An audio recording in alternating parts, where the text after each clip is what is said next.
All right, so here goes with a little weekly update.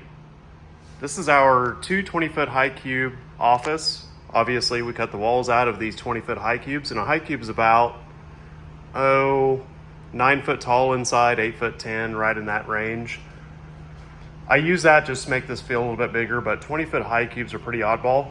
But I've shot a couple of videos on this container office. I just haven't really gone back over it. We weren't done trimming it out and things like that, so I wasn't really that proud of it, and we're still not done. But we're always working on customer projects, so our stuff comes last, and I guess that's pretty common with business.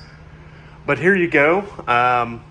This entire situation runs off of one 15 amp extension cord. We've never flipped a breaker. I've got my computer, Carl's computer, Derek's computer, extra monitor. That's a GPU graphics computer. I think that thing pulls like 400 or 500 watts when it's working. I guess it's plausible we could pop the breaker if we turn that on and it's 30 degrees in here and that's pulling 1,000 watts, and Carl gets to running a 3D program like Fusion and it's pulling 400 watts, and Derek gets in here and then the fridge kicks on. But so far so good, and it didn't really matter to me because I've got a 20 amp circuit as well. But I just wanted to see how far we could take it on a 15 amp breaker. So this kind of proves with modern technology really what you can get done, because this is equivalent to a 40-foot container. So you couldn't run a microwave, washer and dryer and all that if you lived in a 40-foot, but you could certainly have climate control, TV, and a couple of accessories literally off an extension cord. So I think that's pretty cool. All right, so where I wanted to show you guys, well, a couple things. We bolt these together. See the bolt there, bolt there. We run a gasket in between. We put Sikaflex on the outside, and then we trimmed out where these join up at the ceiling. But the other thing I wanted to show you is this is where we cut the walls out on the bottom. And you could certainly take this corrugation. This is the thicker part of the corrugation where they weld it on at the factory, and that's thicker, so we grind down to the thick part so the walls are a lot thinner. We could certainly grind that all the way down and have this flat. We just didn't really care in this situation.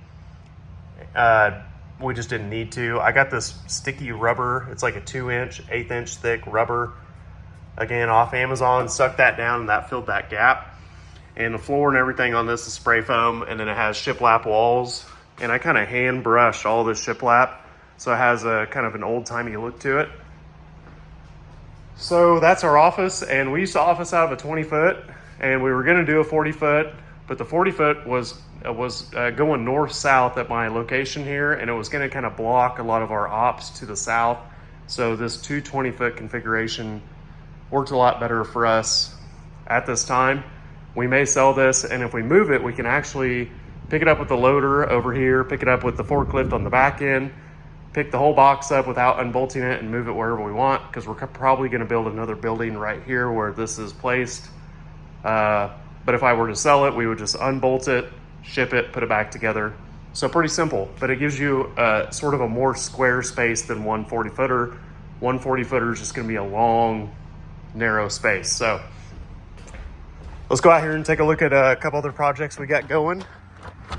So we painted that 20-foot open side blue, which I know is strange, but the customer wanted that blue. That's one of their company colors. I can't say we've ever painted shipping containers blue, but we did it. And that open side is blue as well. And speaking of open sides, here's a little interesting detail. You have two styles of open sides. One of them holds more weight. This is the one that holds more weight. And the other one has doors that open basically all the way to the side of the container. See these hinges? This is the style that holds more weight, but the doors kind of stop right here.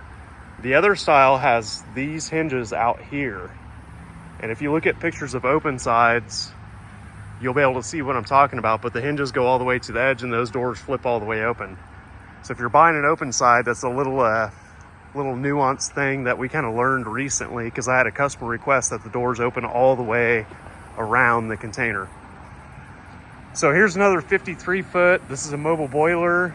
We've done several of these, so we've got to cut all these holes for frames, they've got like grills and all kinds of stuff, hoses going in and out. So we're getting ready to weld the frames in now.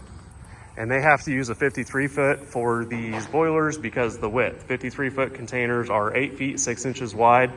All other shipping containers, 100%, no matter what they are, if they're not a 53, they are 8 feet wide. So these are 6 inches wider, which is pretty interesting. 8 feet 6 inches is your legal width to haul anything in the US, but all shipping containers are 8 foot except for 53 foot, which are 8 foot 6. So that's pretty interesting. I did say in a previous video that these were like 10 feet tall. I think the exterior is 9'6". There's your inside height, 110 inches. So we're gonna be 102 is 8.5 feet plus 8, 9 feet 4 inches. But the exterior is 9 feet 6 inches. So this is just 2 inches shy because they dropped the floor down of the exterior height, whereas a 40 foot high cube, which is 9'6" on the exterior, same as this, your floor is right here. So the interior height of a high cube 40 foot or 20 foot is like 8 foot 11.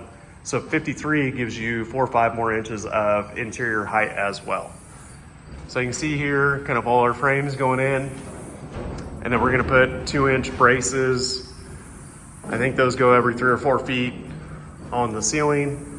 So these are a lot of work. We're gonna get the frames in and then paint the entire thing. The main bulk of the work is putting a stainless floor in. This time, instead of putting a piece here, a piece here, and a piece there, we had these bent.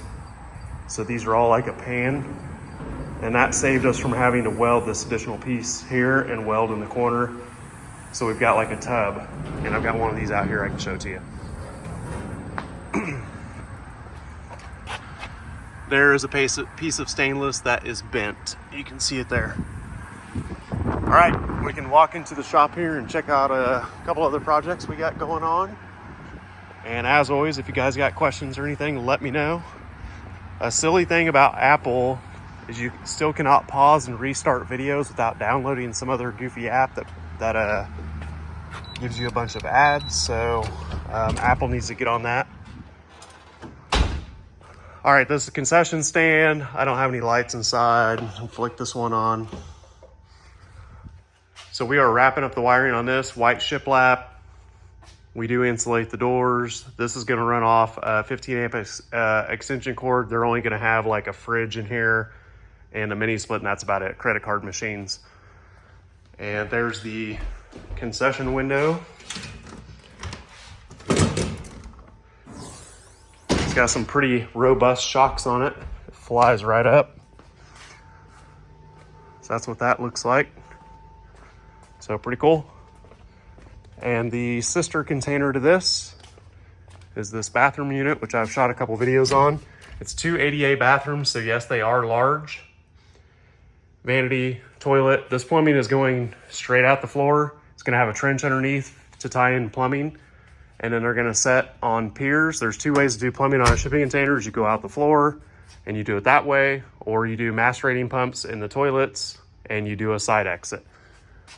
So here is the water heater for the bathroom. So what I wanna say about water heaters is if you have a point of service, i.e. 1 shower, 1 sink, 2 sinks, something like that, you can go totally tankless. And if you go totally tankless electric, it's going to pull at minimum 30 amps at 120 volts. If a 2 to 3 gallon tank will suffice in your situation, it's gonna drop that down to 1500 watts or 1 plug-in, 1 circuit. And so you can have a small tank that obviously heats the water when you're not using it. And 2 to 3 gallons for a sink should be plenty.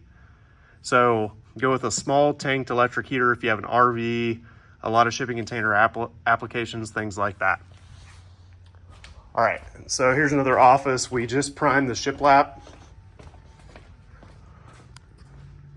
We're gonna paint the interior of this an RAL 7035 light gray, which is the factory interior color of all shipping containers. I like that color. It's really neutral. It goes with everything. And I like the painted OSB. Your other option obviously is a shiplap. the painted OSB saves it a little bit of money. And this one does have the shutters. We got these all painted. Let me get this down. So you can see how those fit. The sealant, and that's a Sikaflex or an NP1 sealant. And then we use the factory D-rings, and you can padlock those together on these shutters. And I don't think I have any D-rings I can show you. Yeah, they're all hidden now. So this one just got, so your factory D-rings will be up here in the corner of the container. That's how they cargo strap things down on the way over. So these are really cool. These are black windows. And I know it's still in the package, but here's your white window. So they are carrying more and more black windows, but those are going to look really good with the slate gray color. And the last thing I'll show you for this week is we are always building shelves. We'll pull off and build shelves. These hang on the D-ring that I was just talking about at the top corner of the container. And then that little bar rests against the corrugation like this. And then you use two 1x12s or 2x12s here and here. And you've got a lot of nice storage, and you don't have to drill into the container. As our philosophy, you don't modify the shell of the container under any circumstance, drilling holes, things like that. So there's some more shelves going there. These are like 220 bucks on Amazon plus like $80 shipping.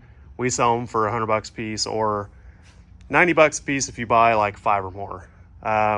Shipping's a little bit weird. So if you're in Kansas, we can pick them up or get them to you, but for shipping, usually we have to do removable legs. So, but everything else like the solar fans and shipping container locks, lock boxes, something else that we sell that I've seen are really hard to find in the US, and I've got them here in stock, are these handles. You can bolt those on yourself. You just drill the rivet out, or you can weld the whole apparatus on. But these easy open handles, those are on our website, or you can Google shipping container easy open handle and you'll find our website, but that's simpleshippingcontainers.com. So that'll be it for this week. Everybody have a good weekend. Enjoy your week.